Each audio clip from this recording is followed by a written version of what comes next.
So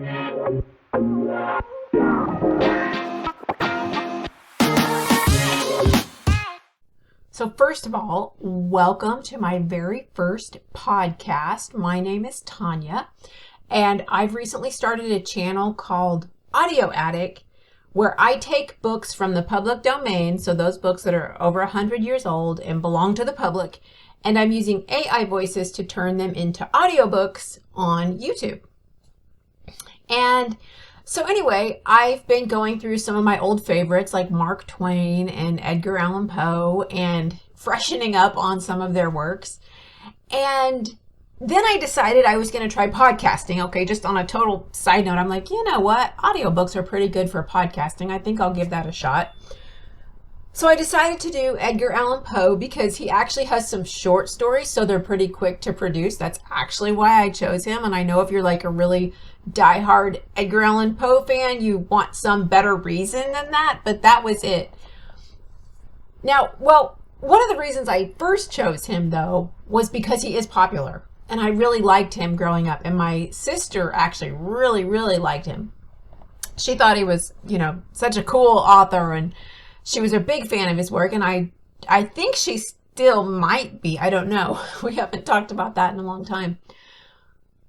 I'm kind of willing to bet she might not be as much of a fan, because when I was reading his work, I'm like, wow, this is really gory, like it didn't seem like it was really that valuable, I guess, to be honest, as literature. I was just kind of like, did we just like this because it was gory and kind of horrific and, I don't know, maybe that made it cool when we were kids.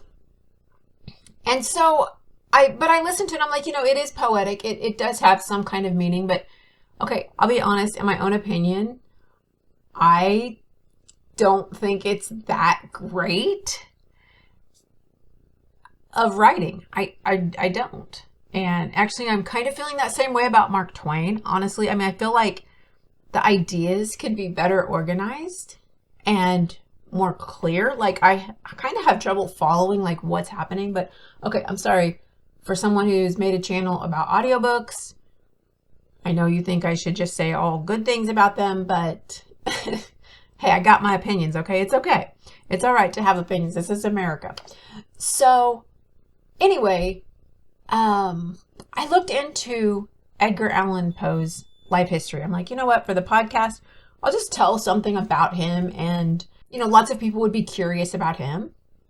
And I kind of was curious, like, why was he such a dark writer, And I have a new respect for him now. Okay, so now his work is taking on a different feeling in my mind, I guess, based on what I learned about him. So I'm going to share that with you now. Okay, so first of all, he was born in 1809 on January 19th to be exact. So today is January 6th. His birthday's coming up.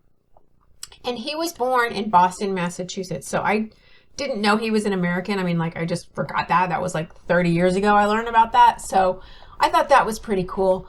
So here's something that really took me by surprise and made me just totally rethink Edgar Allan Poe. And that is, he was orphaned by the time he was 3. His parents were traveling actors. Okay, so they really weren't like all that stable to begin with. But then his mom died of tuberculosis, and then his dad just took off. And so he was an orphan, and he was taken in by John and Frances Allen, which were some wealthy people in the area who didn't have any kids of their own. And the dad, John, well, stepdad, adopted dad, John was a tobacco, like he sold tobacco products and stuff, very wealthy. But they didn't actually officially adopt him. So they just kind of became his permanent foster parents, and they did give him their last name, Allen, but they didn't actually officially adopt him. But they, of course, did provide this stability for him and, gave him access to education, and he got to pursue writing. He went to the University of Virginia, but he ended up dropping out because he got a bunch of gambling debts and had some financial troubles. That did not make his dad very happy. So him and his dad kind of like argued a lot over some things. I guess his dad also had a lot of affairs, and so that really made Edgar mad, which of course. And so anyway, Edgar dropped out of school, went into the army, but he only stayed for about a year, and then he was done with that. And then in 1835, he married his 13-year-old cousin, Virginia Clem. So this was actually not a very good thing. Even way back then in the 1800s, people were kind of like raising their eyebrows like, Edgar, what the heck? But they were like super in love. Okay, so everything went great. They were married for, let's see, about 13 years. And then she died of tuberculosis. And that really, of course, broke his heart, as you can imagine. And so anyway, I guess then after that, he decided to just try to pursue writing. And he's actually credited as one of the first American writers to try to make a living solely from writing. Okay, so this was like a super daunting task for any writer at any time, but especially then. But he did work as like an editor, a critic, a poet, and he was very witty. And so he gained some popularity there. But he just couldn't like manage his money. And so money was always a problem for him. They consider him like the pioneer of science fiction and psychological horror. So that's kind of, I think, how he got his foot in the door. He was just one of the first writers to really explore themes like death and madness and, you know, just this inner anger and fear and anxiety. Now, here's something interesting. He had a very mysterious death. Okay. On October 3rd, 1849, he was found delirious on the streets of Baltimore, wearing poorly fitting clothes that were not his own. And he died 4 days later at age 40.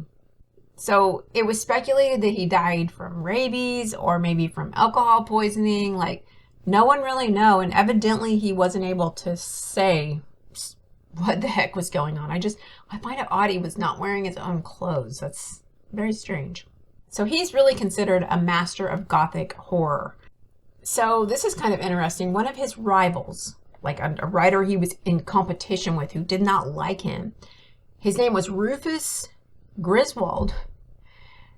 And when Poe died, this guy, I mean, what a jerk. He wrote a scathing obituary of Poe and portrayed him as a madman and a drunk and, you know, just all this horrible things about him. But this actually made people really fascinated with him. And, you know, the fact that he died in this strange way. And so it just got people talking about him, and, you know, like being a dark genius. And like then the rest is history, right? Another cool thing, though, about Poe, he did have pets and he loved them. He especially loved cats, who was said to sit on his shoulder as he wrote. And supposedly his famous last words were, "Lord, help my poor soul." So, I mean, he had a lot of hurt inside him. And I have a new respect for him. You know, like I said, when I first picked up his work again after many years ago, I mean, I hadn't really read him since high school, a long time ago. I just really wasn't thinking it was all that great. You know, it's just like, why? And now I'm looking at it totally different. And I see how he shared a piece of the human experience. And one that kind of makes people cringe. You know, it's like when I picked it up, that's kind of how I felt. Like that's a part of the human experience I don't really want to think about, I guess. So anyway, I now have some audiobooks that will follow this, so you can get a taste of the famous, amazing, horrific father of mystery, Edgar Allan Poe.